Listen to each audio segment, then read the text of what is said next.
Nah, saudara-saudara yang Tuhan Yesus Kristus kasihi, mari bersama-sama kita belajar Mazmur 31 ini. Mazmur 31, tema aman dalam tangan Tuhan tetap sama, dan seorang teolog memberi tema yang bagus sekali, yaitu betapa besar kebaikan Tuhan. Nah, tema ini mengingatkan saya pada lagu tentang betapa besar kasih kebaikan-Mu Tuhan. Nah, saudara-saudara yang Tuhan Yesus Kristus kasihi, Mazmur 31 sebagaimana Mazmur-Mazmur pada umumnya, dan mulai dari Mazmur yang kita telah pelajari sebelum-sebelumnya, Mazmur 31 terbagi juga ke dalam beberapa bagian, dan hampir kebanyakan ada dalam 3 bagian secara khusus dan bagian-bagian tambahan dalam 3 bagian ini. Di Mazmur 31 ada 3 bagian yang kita akan pelajari sama-sama. Bagian yang pertama adalah ayat 2 sampai dengan ayat yang ke-9. Dalam cetakan Lai di Alkitab ini dicetak sangat bagus sekali, sehingga dapat menolong kita untuk juga menemukan pembagian-pembagian dalam kitab Mazmur. Nah, jadi Mazmur ayat 2 sampai dengan ayat yang ke-9 adalah bagian pertama dari kitab Mazmur, dan bagian ini saya beri perikop atau saya beri judul kecil untuk bagian ini adalah pengakuan tentang perlindungan pada kasih setia Allah. Perlindungan pada kasih setia Allah. Nah, Mazmur 31 sedikit mirip dengan Mazmur 27. Kalau kita perhatikan perikopnya, di Mazmur 27 perikopnya adalah aman dalam perlindungan Allah, sementara Mazmur 31 adalah aman dalam tangan Tuhan. Nah, sehingga apa yang mau kita belajar pada bagian yang pertama? Yang kita mau pelajari pada bagian yang pertama, kelihatan untuk kita di sini tentang pengakuan perlindungan dalam kasih setia Allah. Perlindungan dalam kasih setia Allah. Ini yang disampaikan oleh sang pemazmur. Bagian ini saya temukan dalam kata-kata yang terdapat di ayat yang kedua sampai dengan ayat yang ketiga, yang menunjukkan bagaimana perlindungan dan kasih setia Allah itu diakui oleh sang pemazmur, yaitu kepadamu aku berlindung, sendengkanlah telingamu, engkaulah bukit batuku, karena kasih setiamu, dan ke dalam tanganmu kuserahkan nyawaku. Nah, saudara-saudara yang Tuhan Yesus Kristus kasihi, di bagian ini saya ingin mengajak kita untuk belajar pada hubungan antara bagian pertama ini dengan iman kita dalam perjanjian baru. Di sini kita menemukan kata yang mirip dengan kata yang disampaikan oleh Tuhan Yesus dan juga oleh Stefanus dalam kitab perjanjian baru. Stefanus dalam kitab di Kisah Para Rasul, dan seorang syahid yang pertama kali mati, pertama kali dilempari dengan batu, dan kemudian Yesus dalam kata-kata di ayat 6 itu kita ingat sekali kata-kata ini, ke dalam tanganmu kuserahkan nyawaku. Itu kata-kata yang disampaikan oleh Tuhan Yesus di atas kayu salib ketika ia untuk penghabisan sebelum menghembuskan nafas yang terakhir, menyatakan kata-kata ini, ke dalam tanganmu kuserahkan nyawaku. Nah, saudara-saudara yang Tuhan Yesus Kristus kasihi, demikian juga dengan Stefanus. Waktu Stefanus dilempari dengan batu, ia melihat ke langit, atau di Alkitab dicatat ia menengadah ke langit, memandang ke langit, lalu berkata ke dalam kuasa roh, ia menyerahkan seluruh hidupnya atau rohnya diserahkan kepada Yesus Kristus. Nah, saudara, jika kita hubungkan tentang pengakuan perlindungan pada dalam kasih setia Allah, maka di sini kita mau belajar sebagaimana sang pemazmur menulis semua hal yang ia alami secara pribadi. Ini mirip dengan mazmur-mazmur sebelumnya, bagaimana sang pemazmur bercerita tentang Allah dalam imannya seperti apa. Allah yang ia sebut sebagai gunung batu, Allah yang ia sebut sebagai kubu pertahanan, Allah yang ia sebut sebagai benteng pertahanan. Di bagian ini menunjukkan ia mengakui perlindungan dalam kasih setia Allah. Lalu dalam hubungan dengan menyerahkan nyawa ke dalam tangan dan perlindungan kuasa Allah, di bagian ini kita menemukan bahwa orang yang percaya kepada Allah tidak menyerah terhadap keadaan, tapi orang yang percaya kepada Allah menyerahkan seluruh kehidupan mereka ke dalam kuasa Allah. Nah, saudara, berbeda antara menyerah kepada keadaan dan menyerahkan seluruh keadaan ke dalam kuasa Allah. Nah, kalau menyerah kepada keadaan, itu bisa jadi kita pasrah, tidak berjuang, tidak percaya bahwa Tuhan akan melakukan perubahan, lalu kita berhenti percaya. Itu namanya menyerah pada keadaan. Tidak ada usaha untuk berjuang, tidak ada usaha untuk mengalami perubahan ke arah yang lebih baik, tidak ada usaha untuk percaya bahwa akan ada perubahan dalam hidup kita. Itu menyerah pada keadaan. Sementara menyerahkan keadaan kepada Allah, kepada Tuhan, itu ada di dalam pengharapan. Dan pengharapan itu mendorong kita untuk berjuang. Pengharapan itu mendorong kita untuk tetap percaya bahwa dalam perjuangan kita pasti ada perubahan. Perubahan itu terjadi seperti apa? Nah, kita akan perhatikan di ayat yang ke-10 bagaimana ia bicara tentang jiwa dan tubuh. Sehingga ketika kita hubungkan bagian ini, bagaimana sang pemazmur berkata bahwa ke dalam tanganmu kuserahkan nyawaku. Dan ketika Yesus di atas kayu salib juga mengatakan, ke dalam tanganmu kuserahkan nyawaku. Seperti saya katakan tadi bahwa berbeda antara menyerah pada keadaan dan menyerahkan keadaan kepada Allah. Menyerahkan keadaan kepada Allah seperti yang kita lihat di dalam iman kita kepada Yesus Kristus, bahwa di atas kayu salib Yesus sebagai manusia telah menyelesaikan seluruh tanggung jawab kuasanya. Karena itulah ia menyerahkan situasi itu ke dalam kekuatan kuasa Allah.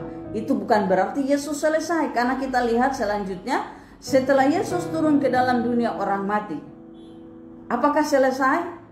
Ternyata membuktikan kepada kita bahwa tidak selesai dengan Yesus turun ke dalam dunia orang mati, atau tidak habis, tidak selesai dengan kematian Tuhan Yesus. Tapi keadaan itu dalam kuasa Allah dirubah dalam kuasa dan keadaan ketuhanan Yesus. Keadaan itu mengalami perubahan yang dahsyat, perubahan yang luar biasa. Karena apa? Karena Yesus yang mati tidak menyerah pada keadaan kemanusiaannya, tetapi tidak menyerah pada kuasa kematian, tetapi ia bangkit mengalahkan kuasa kematian dalam kekuatan Allah, dalam kuasa Allah yang ia miliki sebagai Tuhan. Dan inilah yang kemudian saya katakan tadi bahwa menyerahkan hidup, menyerahkan diri, menyerahkan keadaan kepada Allah di dalam nama Tuhan Yesus Kristus, itu artinya bukan menyerah pada keadaan, tapi menyerahkan persoalan, menyerahkan pergumulan, menyerahkan masalah ke dalam kuasa Allah. Artinya bahwa di dalam penyerahan itu ada pengharapan, di dalam penyerahan itu ada kekuatan untuk berjuang, di dalam penyerahan itu ada usaha untuk maju, usaha untuk mengalami pembaharuan, sehingga kita tidak pasrah dan tidak bilang ya sudah sampai di sini, atau ya sudahlah saya berjuang tapi tidak pernah berhasil, seperti tidak pernah kelihatan apa yang saya kerjakan. Tidak. Sebab di dalam perjuangan kita yang menyerahkan sesuatu hal kepada Tuhan, kepada Allah di dalam Yesus Kristus, pasti ada titik tertentu, ada cahaya, meskipun mungkin kelihatan kecil, tapi tetap ada pengharapan. Sebab di dalam Tuhan kita, di dalam Allah kita ada pengharapan. Kita akan menemukan ini juga dalam pengalaman sang pemazmur dalam Mazmur 31 ini di bagian berikutnya. Nah, saudara-saudara, itu yang kita pelajari pada bagian yang pertama, bahwa pengakuan tentang perlindungan pada kasih setia Allah adalah bukan menyerah pada keadaan, tapi menyerahkan keadaan ke dalam kasih setia Allah. Itu yang kita pelajari pada bagian yang pertama. Yang kedua, pada bagian yang kedua kita menemukan ayat yang ke-10 sampai dengan ayat yang ke-19. Di ayat yang ke-10 sampai dengan ayat yang ke-19 kita melihat bagaimana sang pemazmur kemudian setelah percaya tentang pengakuan dalam perlindungan kasih setia Allah, apa yang ia lakukan.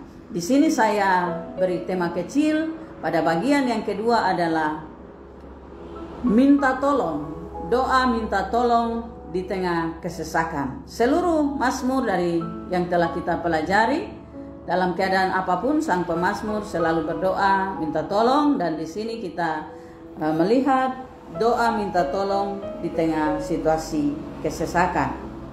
Nah, saudara-saudara yang Tuhan Yesus Kristus kasihi, kita akan belajar doa minta tolong di tengah kesesakan untuk dua hal. Di ayat yang ke-10 kita melihat bagaimana kita meminta kepada Tuhan sesuatu untuk keadaan yang kita sedang hadapi dalam kesesakan. Dan kesesakan itu terjadi di dua hal. Demikian sang pemazmur menulis, "Kasihanilah aku, ya Tuhan, sebab aku merasa sesat. Karena sakit hati mengidaplah mataku, meranalah jiwaku dan tubuhku." Wow, betapa hati memegang kendali. Tentu, karena itulah Alkitab mengajarkan kita, jagalah hatimu dengan segala kewaspadaan, karena dari situlah terpancar kehidupan. Hati yang gembira adalah obat yang manjur.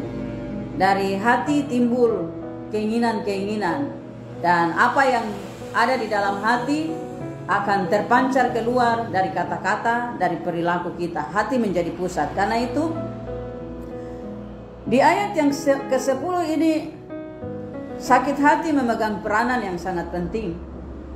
Karena sakit hati mengidaplah mataku, meranalah jiwa dan tubuhku.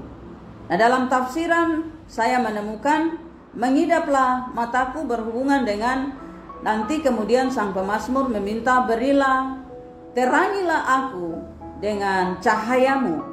Jadi berhubungan dengan bagaimana sang pemazmur mengakui bahwa sakit hati itu membuat sehingga dia tidak sanggup melihat hal-hal yang baik, karena semua yang ada di sekeliling dia itu adalah hal-hal yang menyakitkan, hal-hal yang menakutkan, hal-hal yang mengecewakan, sehingga apa yang ada di depan matanya bagi dia, apa yang dia sedang lihat ini adalah hal-hal yang membuat matanya sakit, yaitu menakutkan, mengecewakan, menyedihkan, menekan dirinya. Jadi dia tidak bisa melihat sesuatu yang baik di pengalamannya karena sakit hati, sehingga dia tidak sanggup melihat hal yang baik.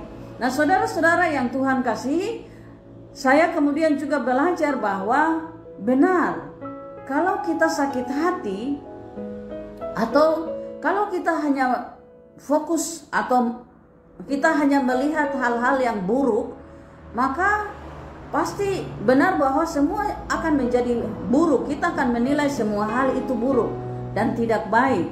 Jadi kalau kita hanya melihat hal yang jahat, kita hanya melihat hal yang menyakitkan, kita hanya melihat hal yang mengecewakan, kita hanya melihat hal yang membuat kita sedih, berduka, maka tentu saja semua itu seolah-olah membuat mata kita sakit. Tidak ada hal baik yang bisa kita lihat, karena semua hal yang kita lihat itu jadi tidak baik. Nah, sehingga saudara-saudara kita selalu dikasih nasihat, jangan melihat hal buruk saja. Nah, itu istilah, jangan melihat dari satu sisi saja. Mari kita coba lihat dari sisi yang baik, dari sesuatu, dari masalah, dari keadaan yang kita hadapi, yang sedang terjadi. Pasti ada hal yang baik. Nah, karena itu mari berpindah dari satu sisi ke sisi yang lain.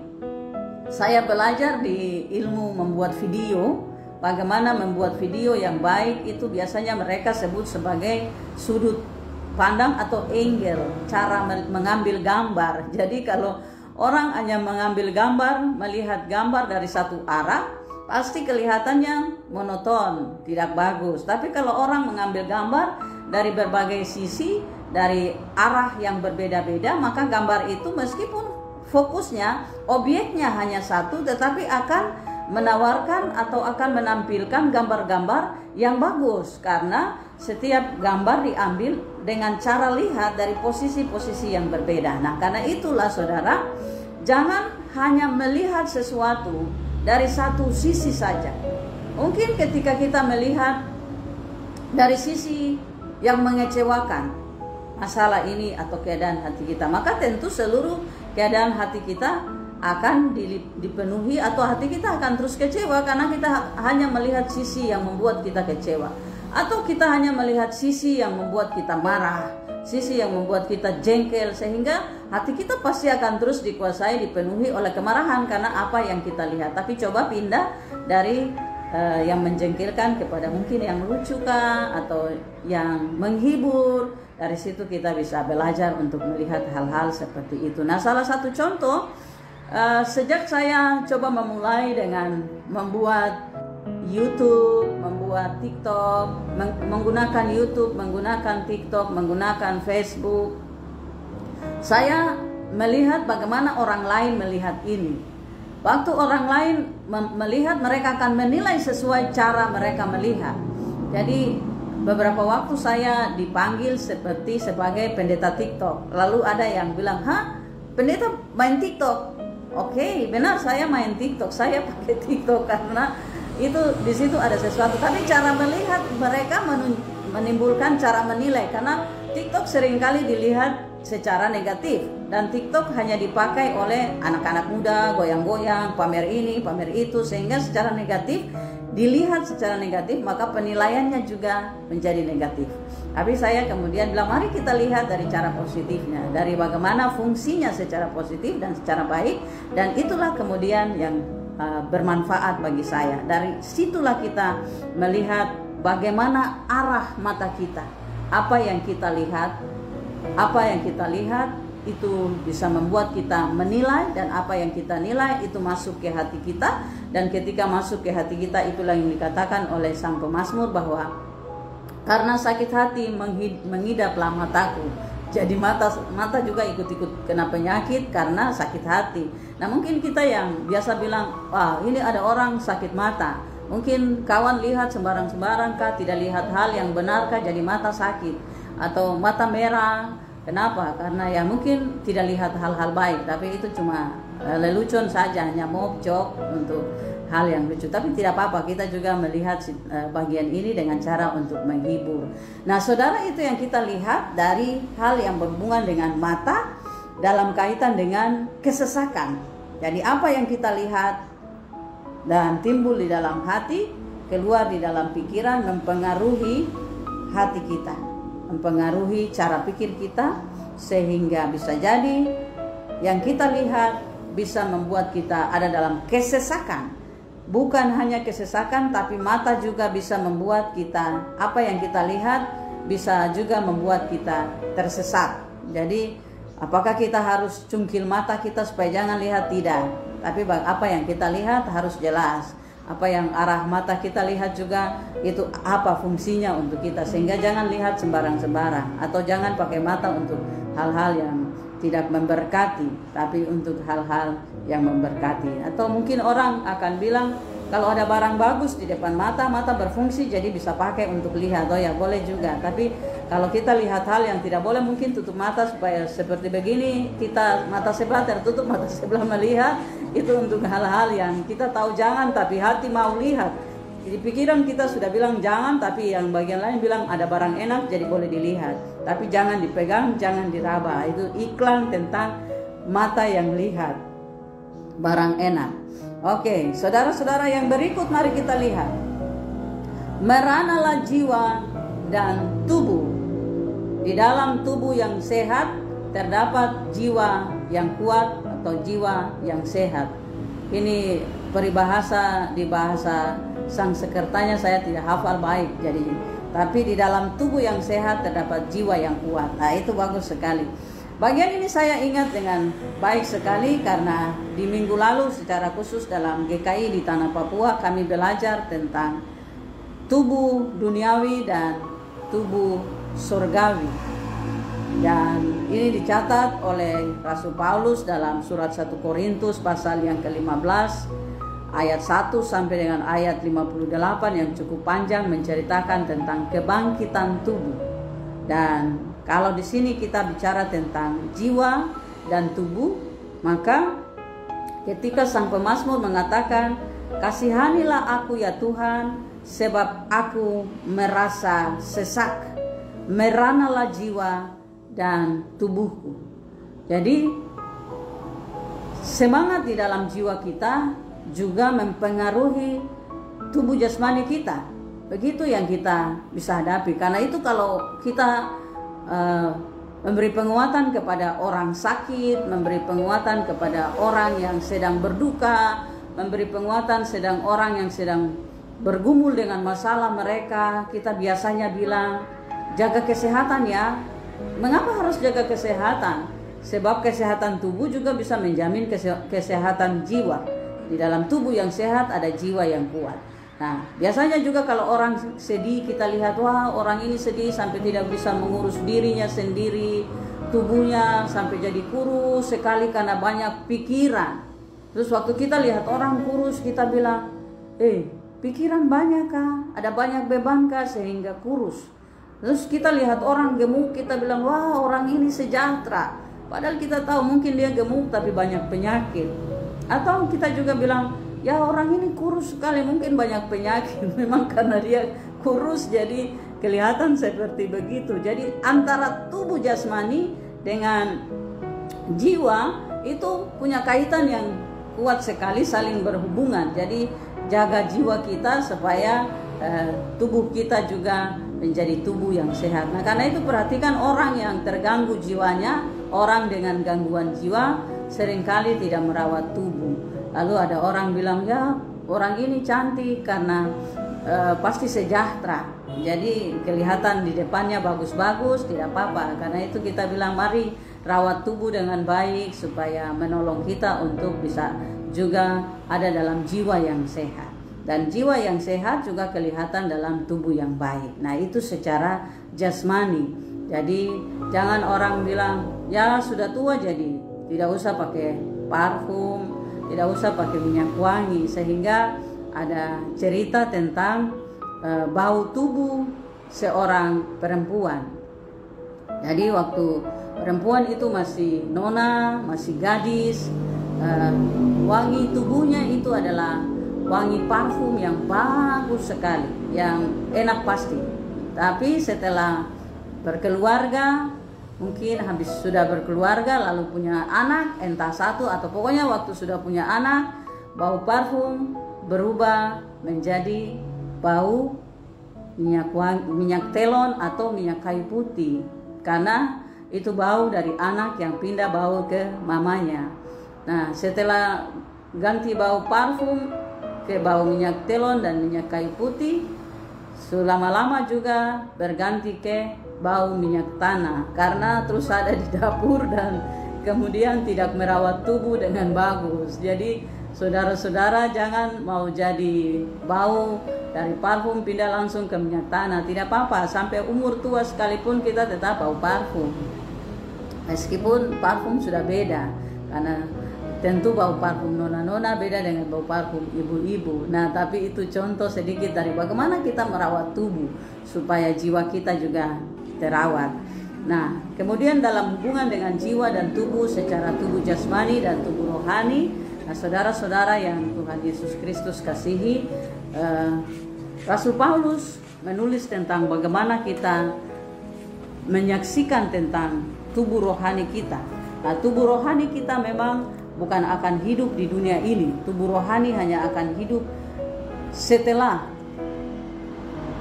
kebangkitan dari antara orang mati. Tetapi tubuh rohani hidup di dalam tubuh jasmani dan ada di dunia ini, ada saat ini. Karena itu saya juga meminjam 1 Korintus pasal yang ketiga, ayat yang ke-16. Ini kata-kata yang pasti sangat terkenal. Beberapa di antara saudara pasti hafal kata-kata ini, kalimat ini, bahwa tidak tahukah kamu bahwa tubuhmu, kamu adalah bait Allah, dan bahwa roh Allah diam di dalam kamu. Jadi saudara, di dalam tubuh jasmani kita berdiam tubuh rohani, yaitu roh Allah yang berdiam di dalam kita. Sehingga praktek dari tubuh rohani di mana kita dikuasai oleh roh Allah yang hidup di dalam kita itu terjadi hari ini, terjadi di sini, terjadi di dunia ini. Sehingga kita tidak bilang, nanti saya mati, entahlah saya masuk surga atau masuk neraka. Tidak bisa seperti itu. Kita harus tegas pada diri kita, pada hidup kita, bahwa ketika saya hidup di dalam tubuh jasmani saya di dunia ini, selama kita masih ada di dunia ini, memang Rasul Paulus bilang tubuh kita di dunia ini adalah kemah yang akan dibongkar. Tetapi karena itu adalah rumah rohani, begitu juga 1 Petrus pasal yang kedua ayat yang kelima katakan bahwa kita adalah bangunan atau bangun yang dipakai untuk membangun rumah rohani. Sehingga kalau kita hubungkan bagian ini seperti yang tadi saya jelaskan tentang bagaimana apa yang kita lihat dari mata yang membuat sesak hati, itu bagaimana kita menjaga tubuh jasmani kita supaya tubuh rohani yang ada di dalam kita benar-benar hidup dalam kekuatan Tuhan, dan kita menjadi bangunan rohani yang hidup di dunia ini untuk membangun satu rumah rohani. Begitu 1 Petrus pasal yang kedua ayat yang kelima cerita tentang bangunan rumah rohani. Nah saudara-saudara, itu yang kita pelajari di bagian yang kedua yang berhubungan dengan doa di tengah kesesakan, di ayat yang ke-10 dari Mazmur pasal yang ke-31. Lalu saya juga memilih bagian yang penting sekali untuk kita di bagian yang kedua tentang doa di tengah kesesakan, supaya kita tidak kemudian menghadapi kesesakan sampai tersesat. Karena ketika orang ada dalam situasi kesesakan, ia bisa saja mengalami kesesatan. Jiwa yang sesak mengakibatkan pikiran tersesat. Nah, supaya kita tidak ada di bagian itu, maka mari perhatikan apa yang kita harus lakukan. Di Mazmur ini ayat yang ke-15, sang pemazmur meminta kepada Tuhan, ayat 15 dan ayat 17, tetapi aku, kepadamu aku percaya, ya Tuhan. Aku berkata, Engkaulah Allahku. Dan di ayat 17 ia berkata, buatlah wajahmu bercahaya atas hambamu, selamatkan aku oleh kasih setiamu. Tuhan, janganlah biarkan aku mendapat malu. Nah, saudara yang Tuhan Yesus Kristus kasih, berulang kali kita belajar tentang berseru kepada Tuhan, memanggil Tuhan yang kita percaya, Engkaulah Allahku. Karena itu kita kembali ke bagian yang pertama tadi, bahwa di bagian yang pertama tadi adalah jangan kalah terhadap keadaan, tetapi jangan menyerah terhadap keadaan, tetapi serahkanlah keadaan kepada Allah. Nah, ini maksudnya di sini. Karena itu sang pemazmur berkata, tetapi aku kepadamu aku percaya, ya Tuhan. Aku berkata, Engkaulah Allahku. Nah, ketika situasi di sekeliling kita itu seperti tadi saya katakan, bahwa apa yang kita lihat itu seolah-olah semuanya membuat mata kita sakit. Dan karena itu menimbulkan keresahan, menimbulkan kesesakan dalam jiwa kita, dan mengakibatkan tubuh kita juga menjadi ikut-ikutan sakit. Jadi ternyata orang yang tidak bertahan dalam keadaan sakit itu adalah orang yang jiwanya juga sakit. Tapi kalau orang yang sakit tapi jiwanya sehat, secara fisik dia sakit tapi dia tetap kuat menghadapi situasi itu. Nah, disinilah sang pemazmur mengajarkan kita dan kita belajar dalam situasi yang kita hadapi, apa yang kita lihat yang menyesakan, menyusahkan, menyedihkan, menyengsarakan, membuat kita marah dan seterusnya. Mari kita berkata kepada Tuhan, Engkaulah Allahku. Aku percaya kepadamu, Engkaulah Allahku. Buatlah wajahmu bercahaya atas hambamu ini. Selamatkanlah aku oleh kasih setiamu. Nah saudara, ayat-ayat ini, kata-kata ini adalah kata-kata yang menggambarkan penyerahan diri, permohonan kepada Allah dengan sungguh-sungguh, dengan sepenuh hati. Bahwa kita sendiri tidak sanggup membebaskan diri dari situasi persoalan yang sedang mengelilingi kita, yang membuat mata kita sakit dan jiwa kita tertekan dan tubuh kita juga merana. Kita sendiri tidak bisa melepaskan diri dari sana. Dan sekali lagi, mata yang tadi kabur, yang melihat hal yang berat dan seterusnya, di ayat yang ke-17 sang pemazmur bilang, buatlah wajahmu bercahaya atas hambamu.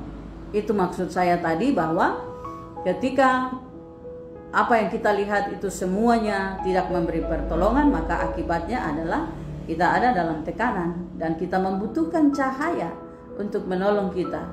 Selain kita harus berpindah dari apa yang kita lihat, dari posisi awal yang kita lihat ke posisi baru melihat hal yang positif dan baik, kekuatan cahaya terang Tuhan itu yang kita butuhkan untuk membuat mata rohani kita sanggup melihat apa yang tidak sanggup kita lihat dengan mata yang kotor, karena semua mata kabur karena tertutupi oleh situasi yang tidak baik. Sehingga itu yang kita temukan, dan kita terus harus meminta Tuhan, jangan biarkan saya, karena kalau Tuhan biarkan saya tidak akan sanggup melewati situasi yang sedang saya hadapi. Kekuatan saya ada dan benar-benar di dalam Tuhan. Nah, itu yang kita pelajari 3 hal di bagian yang kedua.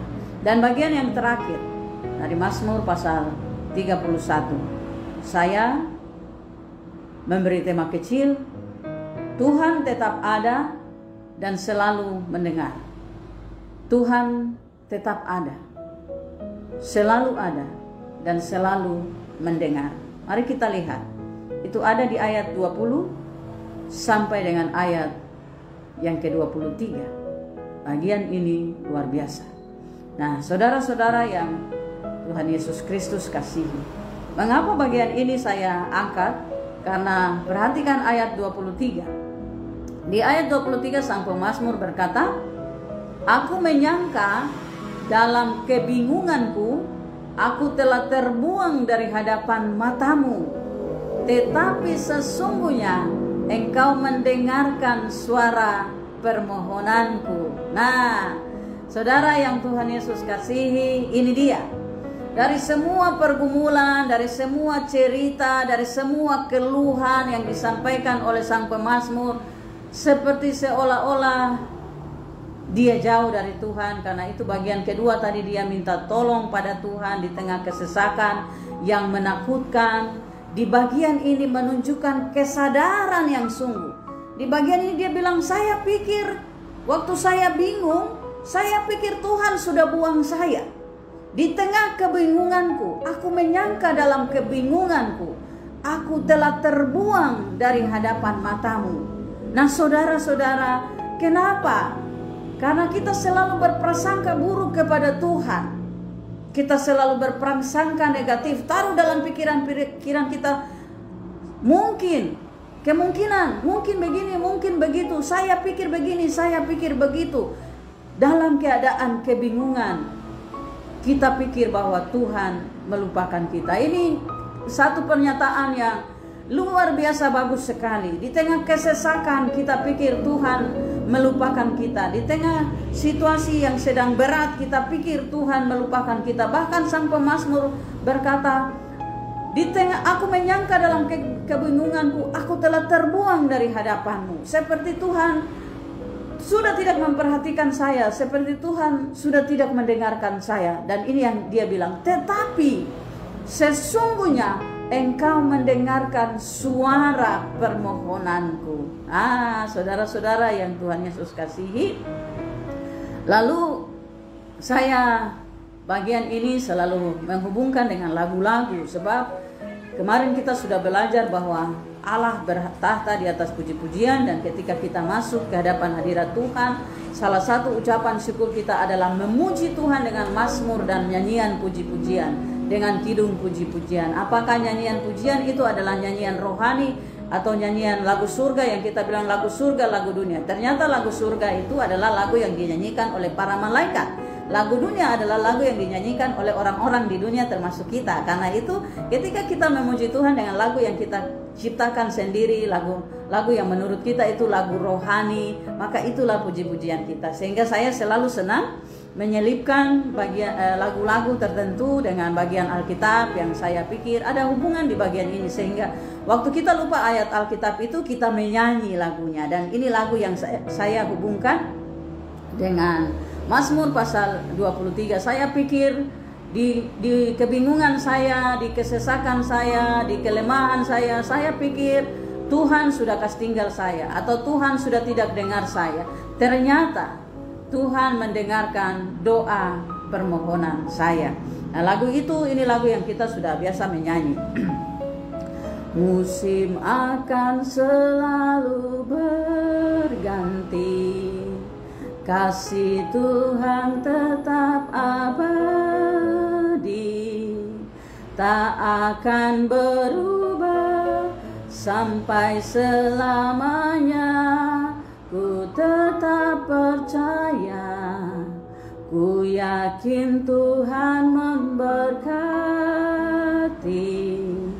ku yakin Tuhan melindungi. Burung di udara Tuhan pelihara, karena kasih-Nya Tuhan selalu menolongku, selalu menjagaku. Sehelai di rambutku tak akan terjatuh tanpa seizin-Mu. Tuhan selalu menolongku, selalu menjagaku. Ia mengenyangkanku dan peliharaku seumur hidupku. Nah, bagi saya lagu ini menjadi puji-pujian saya. Ketika situasi seperti seolah-olah tidak memberi pengharapan, tapi waktu kita menyanyi bahwa sehelai rambut saja pun waktu jatuh, Tuhan tahu. Itu juga Alkitab yang bilang. Maka di dalam kebingungan kita, di dalam kebimbangan kita, di dalam kesesakan kita, jangan kita tersesat. Karena orang yang tidak mengaku Tuhan itu adalah ciri dari orang yang sedang tersesat. Karena ia ada dalam berbagai hal yang membuatnya sesak. Sehingga saudara-saudara yang Tuhan kasihi, pengakuan kita tentang Tuhan selalu ada dan Tuhan selalu mendengar. Kalau saudara tidak sanggup berkata-kata atau tidak sanggup menemukan ayat Alkitab tertentu yang menguatkan saudara, katakan dalam lagu bahwa Tuhan selalu mendengar. Nah, itu menjadi kekuatan bagi kita. Sebelum mengakhiri bagian ini, Injil Yohanes pasal 17 ayat 20. Ketik dalam kolom komentar atau dalam tanggapan, Tuhan Yesus telah mendoakan saya. Karena Injil Yohanes pasal 17 ayat 20 menjadi jaminan bagi kita. Yesus berkata, dan bukan hanya untuk mereka ini saja aku berdoa, tetapi juga bagi orang-orang yang percaya kepadaku oleh karena pemberitaan mereka. Mereka itu adalah para murid Yesus. Ketika Yesus berdoa dalam Injil Yohanes pasal 17, doa Yesus bagi murid-muridnya, Yesus juga mendoakan orang-orang yang percaya kepada Yesus karena pemberitaan dari para murid. Dan saudara dengan saya, kita adalah orang-orang yang percaya kepada Yesus Kristus oleh karena pemberitaan dari para murid yang terus berlangsung di sepanjang segala abad dan zaman, dari zaman Yesus Kristus sampai zaman saudara hari ini. Ketika kita masih ada di dalam kandungan mama kita, sebelum kita ada sekalipun, kita telah didoakan oleh Tuhan Yesus. Karena itulah kita percaya bahwa Tuhan ada dan selalu mendengarkan kita. Jangan biarkan kebingungan kita, jangan biarkan situasi merana kita, situasi yang membuat kita lelah, menekan dan membuat kita tersesat sehingga kita tersesat. Tetapi ingat bahwa jangan kalah terhadap keadaan, jangan menyerah terhadap masalah, jangan menyerah terhadap situasi, tetapi serahkanlah situasi itu kepada Tuhan.